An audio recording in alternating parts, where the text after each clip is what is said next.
जय जगन्नाथ जय श्रीराम बंधु मैंने आज गोटे सत कथा कह भिडियो मध्यम एवं जो हाइलाइट चलती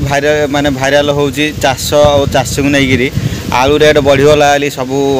अभियोग कर 50-60 सरकार आसला ठीक अच्छे अभियोग कर पूर्व सरकार आगुरी किसी होता कि कोल्ड स्टोरेज शीतल भंडार जो कहते से आगुरी प्रति ब्लॉक केतुरा नाख होता पंचायत कौन होता आउ चाषी मानू हाथ में कांधरे थापुड़े सहित मिलामिशा करने आगु सरकार नियोजित थिला कि से विषय से आलोचना करना किंतु एबे कहते सरकार आसला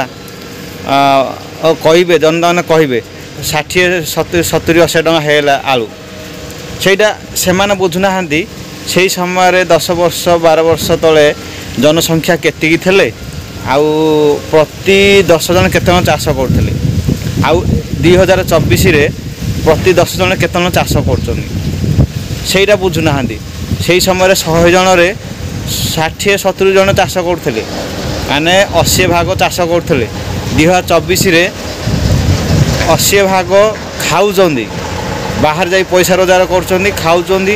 ऑयस कर भल सुट बुट मारी बुलूँ गाड़ी धरी बुलूँ आउ कादुओ कथा पड़े छी छाकर होते आउ एबे 20 भाग चाषी चाष कर संबल पाई पाना गोटे शिक्षक हो गोटे सरकारी चाकरिया हो बिजनेसमैन हो कॉन्ट्रैक्टर हो आउ कंपनी काम कर मासु दरमा पाँच गोटे चाषी से मसरे पाऊना से सरकारी चाकरिया मानकर आ बड़ बड़िया लोकर वर्षार जी आय माने वर्षे जी आय होम चाषी मैंने 10 वर्ष कले से हेनी अर्थात से मैंने मसे जी आय करम चाषी मैंने वर्षे कले से होटा से आलोचना करना आलू रेट बढ़ीगला से बुझा दरकार